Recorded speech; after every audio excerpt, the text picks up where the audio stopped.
Marineland has asked Ottawa for emergency funding to feed and care for its whales, saying euthanasia is otherwise imminent. Park officials wrote in a letter to Fisheries Minister Joanne Thompson on Friday that the move is a direct consequence of her decision to deny export permits for the belugas. Marineland wrote a letter to the federal fisheries minister after she denied an export permit for 30 beluga whales to be shipped to an aquarium in China. This leaves us in a precarious situation as Marineland is not aware of any facility anywhere in the world that meets the conditions set forth by the minister for the export of these majestic animals. In the letter, Marineland said it is fully indebted and rapidly running out of resources to provide adequate care for the whales.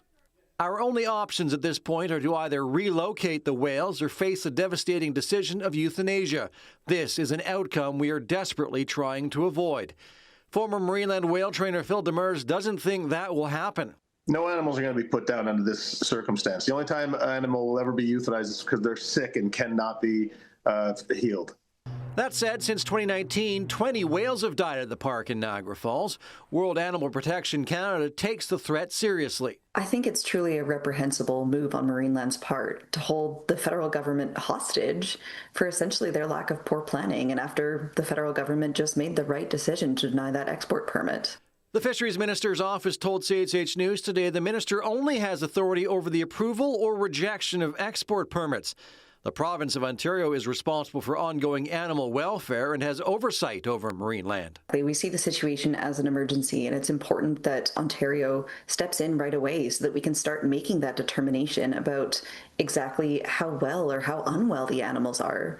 That's the first step before we can even begin to start making a plan for their next steps. Demers says whatever steps are taken, they have to happen quickly. You know, there are still options, but end of the day, whatever move it is, it's going to be a sideways move with improved conditions because, again, I remind people that Marineland's conditions are bad.